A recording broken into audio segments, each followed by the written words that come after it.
Union এবং উপজেলা বিচার ব্যবস্থায় আমরা রেকমেন্ড করেছি উপজেলাতে পূর্ণাঙ্গ আদালত স্থাপন করতে হবে।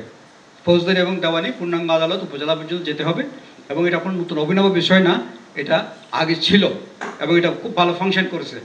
আমি একসময় কুমিল্লা একাডেমিতে চাকরি করতাম, আমরা এটাকে ইভ্যালুয়েট করেছি। কুমিল্লা একাডেমিতে তখন ডিজি ছিলেন হাসান আব্দুল হাই সহ আমরা একটা টিম করে আমরা স্টাডি করেছি, এটা দেখেছি it was working fine, working well. এবং প্রথম দিকে অনেক মামলার সংখ্যা বেড়ে গিয়েছিল কেন? কারণ মামলাগুলো জেলা এবং মহকুমাতে ছিল, সেই মামলাগুলো ট্রান্সফার হয়েছে।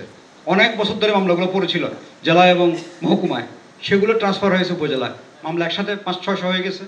আবার মামলা কোর্ট কাছে আসাতে নতুন মামলা দায়ের হয়েছে। স্বাভাবিক, মানুষের তো অ্যাক্সেস নাই এখন আদালতে, অ্যাক্সেসটা হয়েছিল, মামলা বেড়েছে। কিন্তু 2 বছরের ব্যবধানে মামলাগুলো নিষ্পত্তি হয়ে গেছে, বেশিরভাগ মামলা নিষ্পত্তি হয়ে গেছে। কারণ যখন কোর্ট কাছে গেছে সাক্ষী আনতে অসুবিধা হয় না, মিথ্যা মামলা কম হয়, মিথ্যা মামলা হলেও কিন্তু এটা প্রমাণিত হয়ে যায়। তাহলে এটার ভালো এক্সপেরিয়েন্স থাকা সত্ত্বেও এটা বাতিল হয়ে গেল কোর্ট। আমরা চাই যে এই উপজেলাতে আবার দেওয়ানি ফৌজদারি 2 আদালত যেতে হবে। এবং আমরা অত্যন্ত আনন্দিত, আপনারাও নিশ্চয় খুশি হবেন যে আমাদের বিচার বিভাগীয় সংস্কার কমিশন তারাও কিন্তু এই একই রেকমেন্ডেশন করেছে। সুতরাং বিচার বিভাগ থানায় যেতে কিন্তু, উপজেলা পর্যন্ত যেতে কিন্তু সমস্যা নাই, এটা শুধু এটা অর্ডারের অপেক্ষা মাত্র। আর কোর্টের ইনফ্রাস্ট্রাকচার যা ছিল আগে নষ্ট হয়ে গেছে, এগুলো আবার নতুন করে হয়তো করতে হবে। এই জন্য সময় নেন, বাট নীতিগত সিদ্ধান্ত হয়ে যাক যে উপজেলায় কোর্ট যেতে হবে।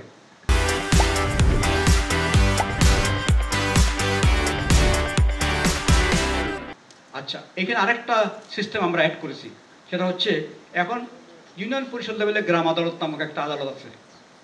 এইটা দেখা যাচ্ছে, আমরা স্টাডি করে দেখেছি, এটা অ্যাবিউজ হচ্ছে, এখানে মিসক্যারেজ অফ জাস্টিস হচ্ছে। যে লোকটা পলিটিক্যালি একটা সিম্বল নিয়ে ইলেকশন করেছেন, তিনি এটা কোর্টের আবার প্রধান হতে পারেন না।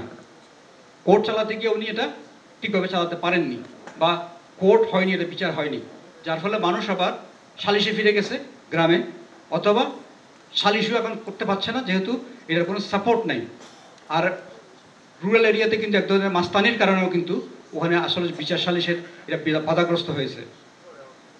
আমরা যেটা প্রস্তাব করেছি, আমরা সেটা করেছি যে আপনি গ্রাম আদালতটা বিলুপ্ত করতে হবে, এটার দরকার নেই ওই অবস্থায়। ইউনিয়ন পরিষদ তার নিজের ফাংশন করতে পারছে না, আবার তার উপর আদালত চাপিয়ে দিয়েছেন আপনি, এগুলো কোত্থেকে কীভাবে হবে? সুতরাং ইউনিয়ন পরিষদকে ইউনিয়ন পরিষদের ফাংশন করতে দেন, আদালতের ফাংশন জুডিশিয়ারিকে দেন, উপজেলাতে আদালত আসুক, আর উপজেলাতে এডিআর অল্টারনেটিভ ডিসপিউট রেজলিউশনের একজন অফিসার নিয়োগ করুন উপজেলা পর্যায়ে। এখন জেলায় আছে, এখন এটা উপজেলা পর্যন্ত যান, এই এডিআরের যিনি অফিসার থাকবেন উনি একজন সিনিয়র অ্যাসিস্ট্যান্ট জাজ বা অ্যাসিস্ট্যান্ট জাজ হবেন, তিনি ওই সালিশ ব্যবস্থার সাথে সংযুক্ত হবেন। গ্রামে সালিশ করে যেটা করতে পারবে না মীমাংসা, সেটা এখানে আপিল হবে। এখানে কোনোটা কোর্ট ফি লাগবে না, কোনো কিছু লাগবে না, এডিআর এটা দেখাশোনা করবেন। এবং এডিআর থেকে ওই সালিশকারদের প্রশিক্ষণ দেওয়া, তাদের একটু লিস্ট রাখা, রিকগনাইজ করা, এটা করবেন। সুতরাং উপজেলাতে বিচার বিভাগের 3টা অফিস হবে, ফৌজদারি, কোর্ট, দেওয়ানি এবং এডিআর। এটা যদি হয়, এটা একটা পার্মানেন্ট সলিউশন। বিচার বিভাগের মাধ্যমে বিচার হবে, নির্বাহী বিভাগের মধ্যে বিচার আনার দরকার নেই। জাতীয় লোকাল গভর্নমেন্ট কিন্তু নির্বাহী বিভাগের অংশ সংবিধানে, নির্বাহী বিভাগের মাধ্যমে বিচার করার কোনো দরকার নেই, এবং এটা আমার সংবিধান বিরোধী কাজ, এটার থেকে মুক্ত হন। এখানে মাঝখানে আরেকটা ঘটনা ঘটেছে, আপনারা হয়তো জানেন, যেহেতু আদালত সিস্টেম নাই উপজেলায়, আর সালিশ সিস্টেম কাজ করছে না, মানুষ কিন্তু যাদের টাকা পয়সা আছে তারা কিন্তু সরাসরি থানায় চলে যেত, এবং থানায় ইনফরমালি কিন্তু বিচার বসাইতো রাত্রে থানার মধ্যে। আমি অনেকগুলো থানায় রাত্রে গিয়ে বিচার এগুলো দেখে এসেছি।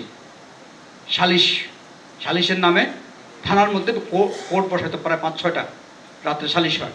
তো এগুলো থেকে মুক্ত করতে হবে, থানা এই সমস্যার সাথে জড়িত হওয়ার কোনো রাইট নেই থানার, এবং থানা এখন করছে না এগুলো, ওই সময় এটা করতো।